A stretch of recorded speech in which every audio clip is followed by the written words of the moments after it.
I never imagined I'd be writing this, but here we are.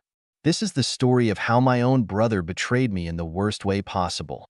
How he took my kindness for granted, humiliated me, and thought he could get away with it. But he was wrong. Very, very wrong. Let me start from the beginning to my brother, Jake, and I had always had a complicated relationship. We were close as kids, but as we grew older, things changed. He became the golden child in our family, the one who could do no wrong. Our parents showered him with praise, excused his mistakes, and acted like he walked on water. Meanwhile, I was always the one who had to be responsible, who had to sacrifice, who had to understand, whenever Jake did something selfish. But despite everything, I still loved him. I still wanted to be a good sibling. And that's why, when he announced he was getting married, I offered to help in a big way.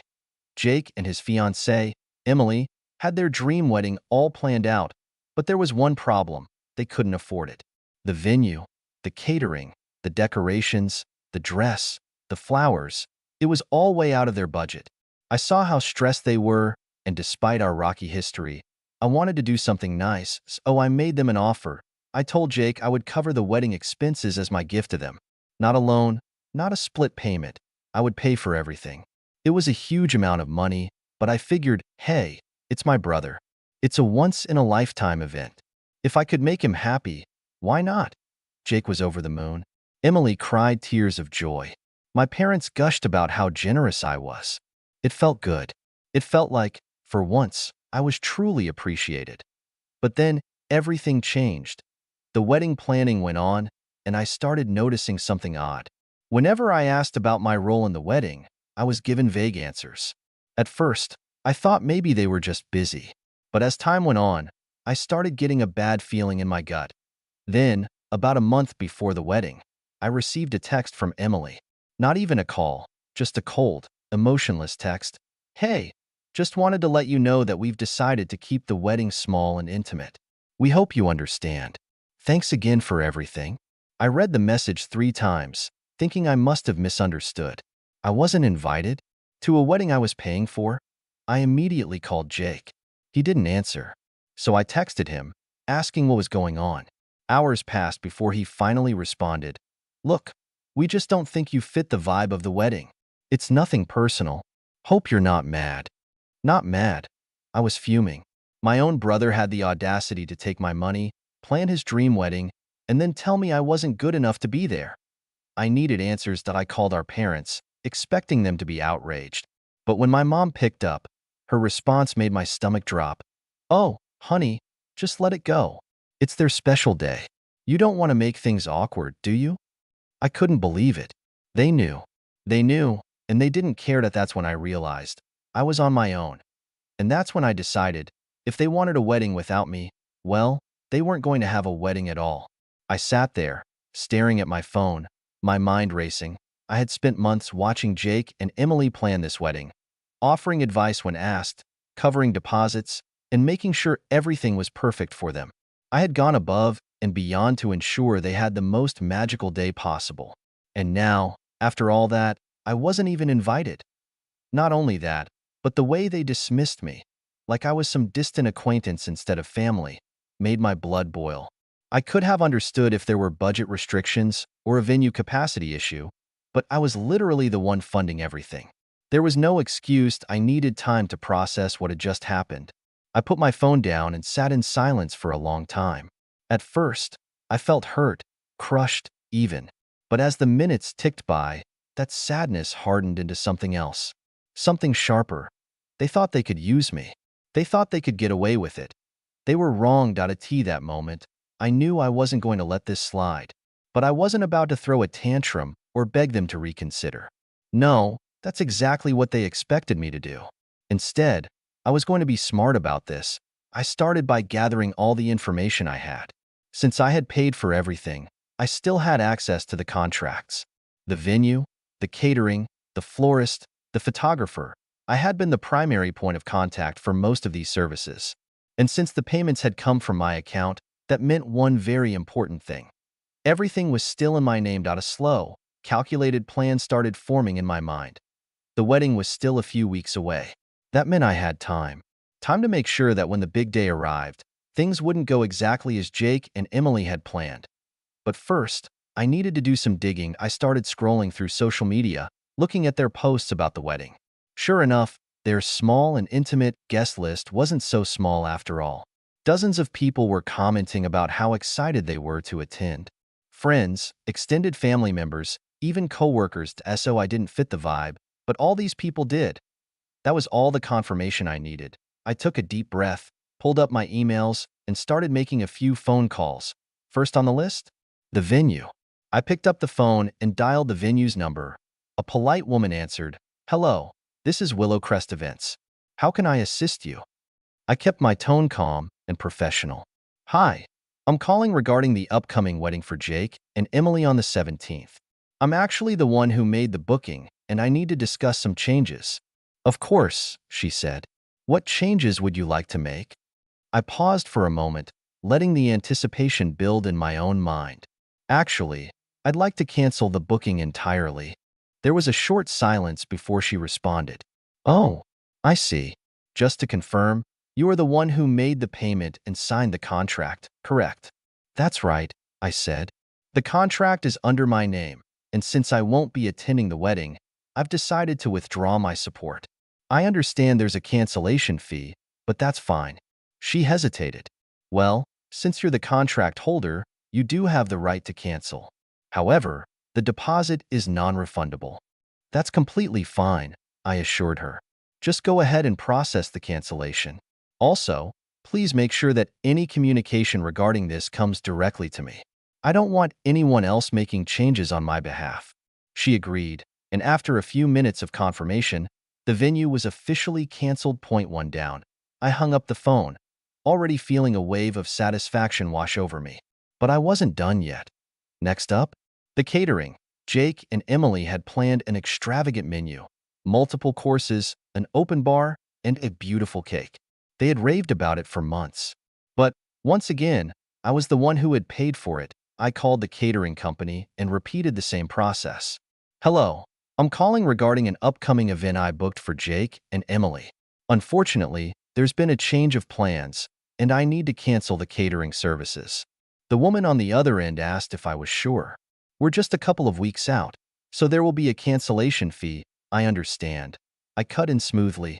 "Go ahead and cancel everything." After a few minutes, it was done. The caterers were no longer preparing anything for the wedding. Point two down. I smirked, but I wasn't finished. The florist, the photographer, the decorations. I went down the list, one by one, canceling everything. Each call felt like reclaiming a piece of my dignity, like I was undoing every ounce of manipulation Jake and Emily had tried to pull on me.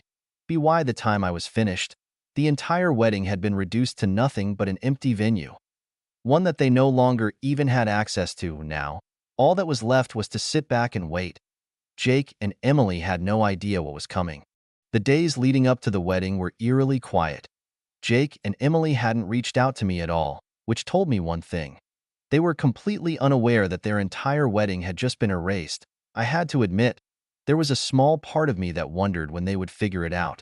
The venue, the catering, the decorations, surely someone had contacted them by now, right? But no, that I wasn't going to warn them. I wasn't going to give them a single hint. Instead, I waited. Then, the night before the wedding, my phone rang. It was my mother. I debated letting it go to voicemail, but curiosity got the better of me. That I answered with a casual, "Hey, Mom."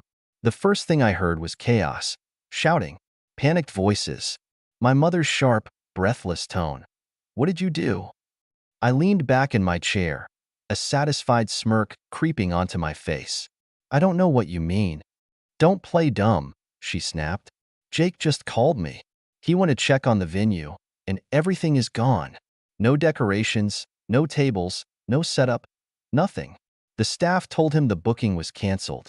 I feigned surprise. "Wow, that's weird. Maybe he should ask whoever actually planned the wedding." Silence. Then she spoke again, quieter this time. "You canceled everything, didn't you?" I didn't even hesitate. Of course I did. I paid for it. It was in my name. And since I wasn't invited, I figured, why should I pay for something I'm not welcome at? There was a sharp inhale on the other end. You ruined your brother's wedding. No, I corrected, my voice calm. He ruined it the moment he decided to cut me out after taking advantage of me. I just made sure he faced the consequences. Another voice broke through the chaos in the background. Jake. He was yelling at someone, furious. What do you mean we have no food? The caterer canceled? What the hell is going on? I could practically hear his world crumbling. I checked the time. The wedding was supposed to start in less than 12 hours. Guests would be arriving soon, expecting a lavish event, but they would be walking into nothing. I almost felt almost why mother was still sputtering in disbelief. You really did this? Yes, I said simply, and I don't regret it. Before she could say another word, I hung up. Now, all that was left was to see how the disaster unfolded. The morning of the wedding arrived, and I could already imagine the sheer panic unfolding at the venue. Jake and Emily must have shown up expecting a picture-perfect setup, only to find a cold, empty space. No chairs, no flowers, no food, no music. Just an expensive, hollow room with nothing inside. I poured myself a cup of coffee and scrolled through my phone, waiting, and then, like clockwork, the messages started pouring in. Jake texted, "What did you do? You ruined everything. I hope you're happy." Emily texted, "You are beyond selfish. You knew how important this day was for us." I took my time before responding, sipping my coffee as I typed back a single message. "I wasn't invited, remember? Didn't seem like you wanted my involvement, so I just followed your lead." Silence. For a while, at least. Then my phone rang. Jake, I let it ring out. It rang again. And again. Finally, after the fourth time, I picked up. "Let me guess," I said dryly. "Something wrong with the wedding?" His voice was shaking with rage. "Do you have any idea what you've done? People are arriving in a few hours. There's nothing here. No food, no chairs, no flowers. Oh, wow. That sounds terrible," I said, feigning concern. "Maybe you should ask the person who actually planned the wedding." "Oh, wait, that was me." He let out a sharp breath. "You did this on purpose." "Of course I did," I said. "You expected me to pay for everything and then just accept being tossed aside like I was nothing? You used me, Jake, and you thought I'd just take it." I could hear Emily's voice in the background, panicked, speaking to someone else. "Can we get another caterer? Anything?" A second voice answered, "Not at this notice. Everything's booked solid." I could practically hear the blood draining from her face. Jake's voice dropped to a desperate whisper. "Please, we can fix this. If we just get the venue back, maybe we can." I cut him off. The venue was my contract, remember? And they were fully booked for months. So, yeah, that's not happening. He let out a strained breath, and for the first time, there was something in his voice that hadn't been there before. Panicked, I let that silence linger, savoring the moment. Then, just as I was about to hang up, I gave him one final parting shot. "Next time, don't take advantage of people who actually care about you." And then, I hung up. But the story wasn't over yet, because what happened next was even better. I sat back, my fingers still lingering on the phone screen, a feeling of satisfaction spreading through me. For the first time in a long while, I felt like I had control of the situation. Jake and Emily's little world was about to collapse, and I was going to watch it all unfold from the sidelines, knowing I'd played my part. But the real chaos started to hit as the morning wore on. I started receiving messages from friends and family members who had been invited to the wedding. "Aunt Karen, 8:05 a.m. What the hell is going on? I just got to the venue, and it's like a ghost town." "Uncle Ray, 8:12 a.m. Hey, we got here early for the wedding. There's no one here. Did they cancel? What's going on?" The more I read, the more the gravity of the situation hit me. It wasn't just Jake and Emily who were affected. This was spiraling out of their control, and people were starting to talk. That I had to admit, part of me felt a little gleeful. But that feeling quickly shifted as I realized the scale of the disaster. All of their friends, their family, none of them had any idea that this was coming. I began to feel the slightest pang of guilt. These weren't just strangers. These were people I knew, people who had come from out of town, people who had taken time off work to celebrate the wedding. Sure, Jake and Emily had treated me like a doormat, but was this really fair to the rest of the guests? Then again, I couldn't help but remember how they had treated me. How Emily had laughed when I suggested I be part of the planning process. How Jake had made comments about me not fitting the vibe of the wedding. They deserved to feel this. I checked my phone again, and the messages kept coming in. Aunt Karen texted, "They're trying to fix it.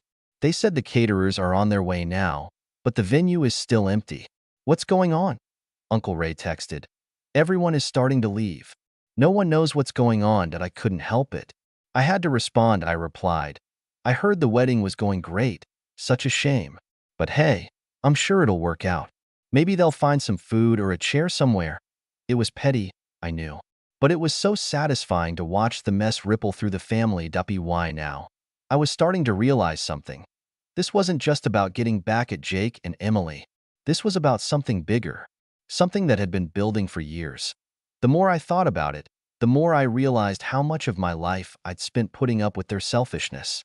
The more I thought about everything I had done for them, only for them to completely disregard me at the first opportunity. And now, they were reaping what they had sown. But the icing on the cake was still to come. The day dragged on. I kept checking my phone, watching the disaster unfold from the comfort of my apartment.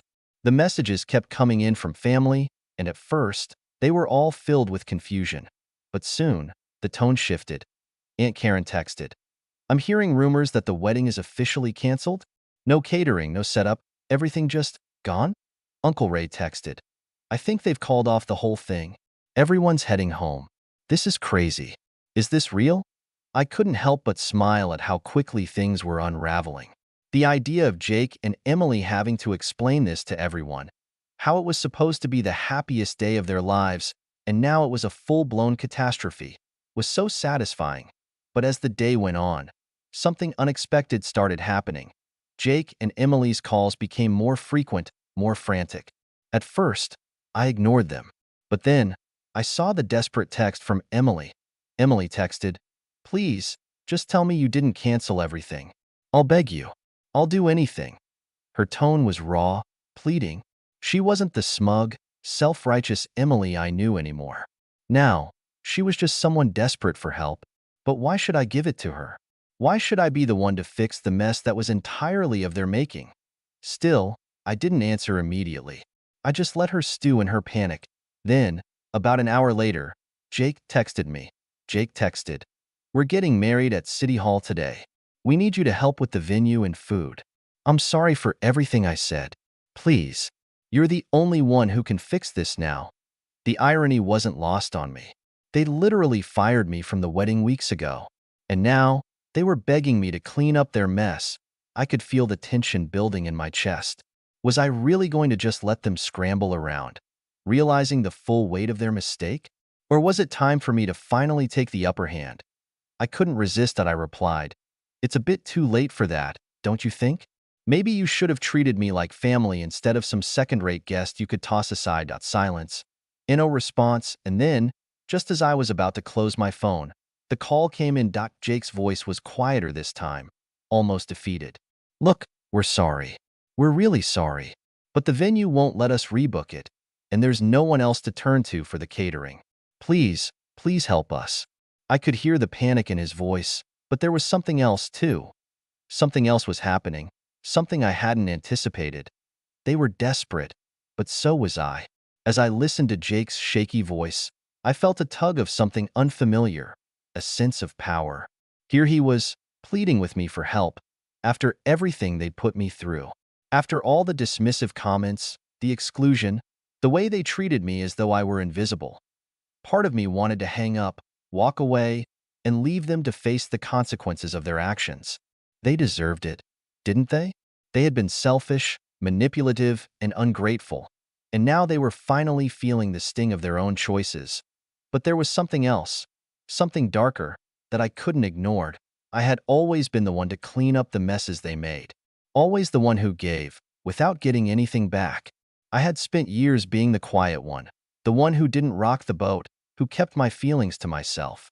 But this time, I wasn't going to fix their mess. Not unless I got something in return. "Jake," I said slowly, my voice measured, cold, "I'll help, but you're going to owe me. Big time. And I'm not talking about the money you promised me. There was a long pause. What do you mean? His voice was low, almost too afraid to ask. I mean, I said, letting the weight of my words settle. You're going to have to make things right. No more treating me like a nobody. No more excluding me. No more pretending I'm not important to this family. You're going to owe me respect from now on. And you're going to make it clear to everyone that I'm not just the one you use when things go wrong. There was silence again. I could almost hear the wheels turning in Jake's head, as if he were weighing the value of his pride against the very real situation he was in. Finally, he spoke. I can do that. I'll tell everyone. Just please help us. We need you. That was all I needed. The satisfaction of knowing they were cornered, that they had no choice but to admit they needed me. I'll get things together, I said, a sense of finality in my voice. But remember this moment. You don't get to treat people like trash and expect them to always pick up the pieces. I hung up, feeling a rush of satisfaction. The venue was ready to be set up again, but now there were terms, and the real payoff was going to come when I got to see the look on their faces when they realized what had truly happened. But as I prepared to head over, one final message came through. Emily texted, "Please, we'll be forever grateful. Please make this right." I paused before responding. Taking a moment to savor the power I now had over them, I replied, "You'll be grateful when I say you will be. See you at City Hall." With that, I left my apartment, ready to make my way to the wedding. The stage was set, and now it was time for the final act.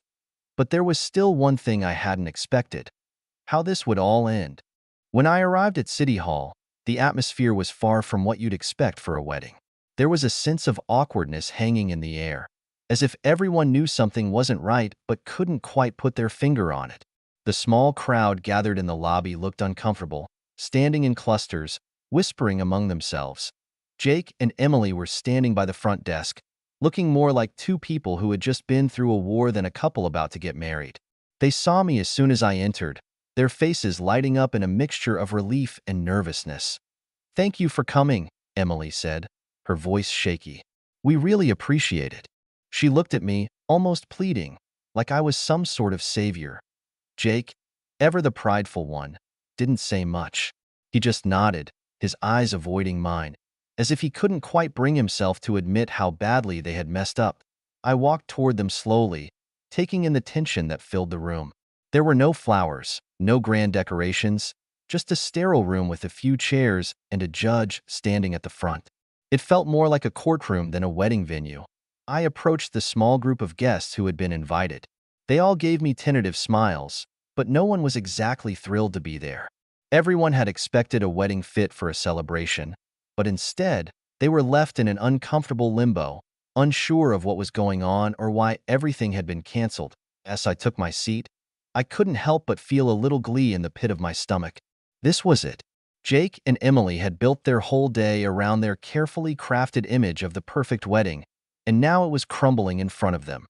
The ceremony began. The judge went through the usual formalities, but no one was truly paying attention. Emily kept glancing at me, hoping for some sign that everything was going to turn out okay. Jake, on the other hand, seemed to be stewing in his own frustration, no doubt cursing the day he had ever pushed me away. But then, just as the vows were being exchanged, something unexpected happened. The door to the room opened, and a familiar face stepped in, the catering manager from the venue where the original wedding was supposed to take place. Everyone turned to look, and for a brief moment, there was complete silence. Jake's face drained of color. Emily's mouth went dry. "What are you doing here?" Jake asked, his voice cold. The catering manager walked to the front and handed Emily a large envelope. "I think you'll want to see this," he said, his tone flat. Emily tore open the envelope, her hands trembling. As she pulled out the contents, her face shifted from confusion to shock, and then to rage. It was a cancellation notice, a legal document from the venue showing that their booking was, in fact, voided. The contract had been terminated due to unpaid fees, and a substantial fine had been added for the breach. The catering manager spoke up again. "You're lucky I came here to let you know. You should have paid attention to your obligations." It was at that moment, standing in front of a room full of people who had seen it all unravel, that Emily finally broke. I thought we were going to get married today, she whispered, the realization sinking in. Jake's face turned crimson. He stepped toward the catering manager, his anger flaring. This is your fault. You were supposed to keep everything together. But the manager didn't flinch.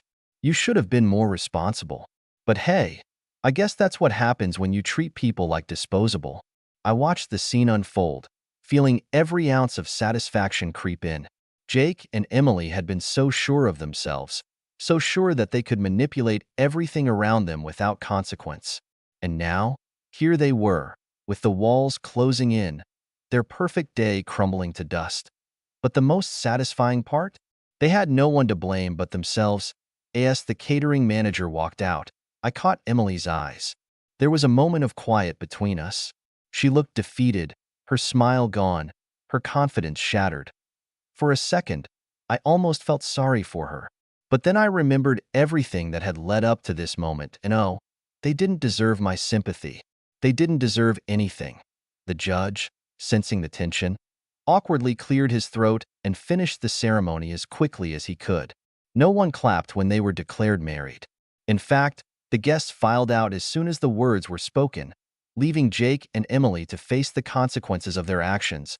I walked out of the room slowly, my heart pounding.